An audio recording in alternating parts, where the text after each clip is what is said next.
मृत्यु नहीं, अमृत की यात्रा है जीवन। प्यारे भक्तों, आज हम एक ऐसे विषय पर चर्चा करेंगे जिसे सुनते ही अधिकांश लोग डर जाते हैं। वह नाम है मृत्यु।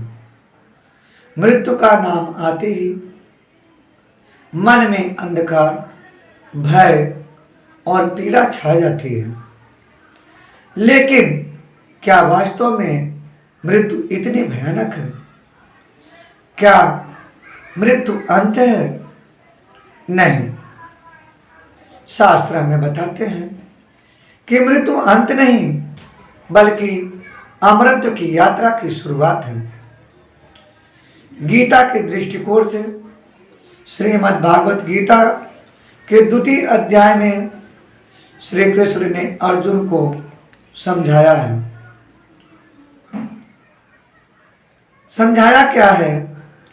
वासांसि जीर्णानि यथा विहाय नवानि गृह्णाति नरो अपराणि तथा शरीराणि विहाय जीर्णा अन्यानि संयति नवानि देहि। अर्थात जैसे मनुष्य अपने पुराने कपड़ों को त्याग कर नए कपड़े पहन लेता है, वैसे ही आत्मा भी पुराने शरीर को त्याग करके नए शरीर को धारण करती है। इस श्लोक में स्पष्ट है कि मृत्यु केवल शरीर का परिवर्तन है, लेकिन आत्मा अमर है। उपनिषदों में हमें शिक्षा मिलती है। छांदोग्य उपनिषद कहता है कि आत्मा अमृत है, नश्वर है। जिस प्रकार सूर्य अस्त होता है पर वह नष्ट नहीं होता, वैसे ही आत्मा मृत्यु के बाद अस्तित्व में बनी रहती है। वैज्ञानिक दृष्टि से मृत्यु, यदि हम विज्ञान की दृष्टि से देखें तो शरीर पंच तत्वों से बना है। पृथ्वी, जल, अग्नि, वायु और आकाश। मृत्यु के समय यही पांच तत्व अपने अपने स्थान पर लौट जाते हैं, परंतु जो चेतन, जो मैं है, वह ऊर्जा है। वह ऊर्जा कभी नष्ट नहीं होती। विज्ञान का सिद्धांत भी यही कहता है कि ऊर्जा न बनाई जा सकती है और न ही नष्ट की जा सकती है। अब हम बात करते हैं कि मृत्यु का महत्व। अगर मृत्यु न होती तो जीवन ही निरर्थक होता, जीवन का कोई अर्थ नहीं होता। मृत्यु हमें जीवन का मूल्य सिखाती है। मृत्यु हमें स्मरण कराती है कि समय सीमित है। मृत्यु हमें हर श्वास का सदुपयोग करना सिखाती है।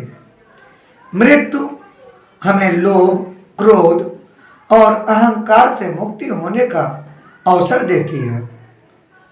तो मृत्यु का डर क्यों? लोग मृत्यु से क्यों डरते हैं? क्योंकि वे आत्मा को भूलकर स्वयं को शरीर मान बैठे हैं। क्योंकि वे आसक्ति और मोह में बंधे हैं। क्योंकि उन्हें सत्य का ज्ञान नहीं है। जिसने गीता पढ़ी, जिसने आत्मा का साक्षात्कार किया, वह मृत्यु से नहीं डरता।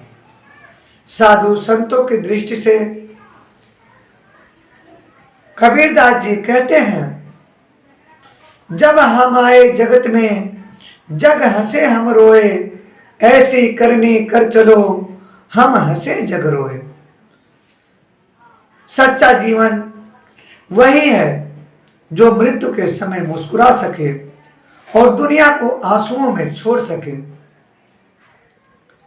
बात आती है मृत्यु और पुनर्जन्म की। हमारे शास्त्रों में मृत्यु को अगले जन्म का द्वार बताया गया है। जिसने अच्छे कर्म किए उसे श्रेष्ठ योनि प्राप्त होती है।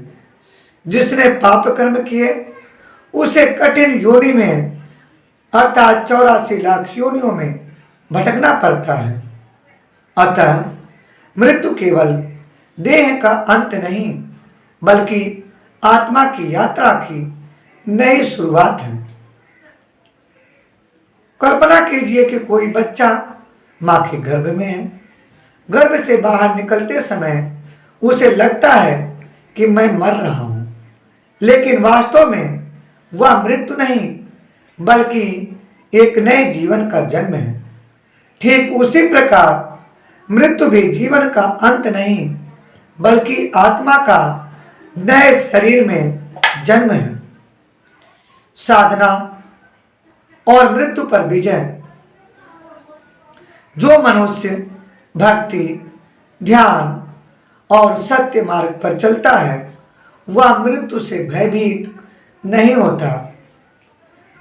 गीता में कहा गया है, जो अंत समय में मेरा स्मरण करता है वह मेरे स्वरूप को प्राप्त होता है। मृत्यु से बचने का नहीं बल्कि मृत्यु को सुंदर बनाने का उपाय यही है कि जीवन को सत्कर्मों से संजोए और सजाए। तो मेरे प्यारे भाइयों और बहनों, याद रखिए, मृत्यु अंत नहीं, मृत्यु केवल शरीर का त्याग है। आत्मा शाश्वत और अमर है। मृत्यु हमें सिखाती है कि जीवन हमारा कितना कीमती है। इसलिए मृत्यु से डरना नहीं बल्कि उसे अमरत्व की यात्रा का द्वार मानकर अपने जीवन को सेवा, भक्ति और सत्य से भर देना चाहिए। जीवन क्षणभंगुर है और आत्मा शाश्वत है। मृत्यु अंत नहीं बल्कि अमरत्व की नई शुरुआत है। इसलिए हमें मृत्यु से डरना नहीं चाहिए बल्कि मृत्यु का हमें स्वागत करना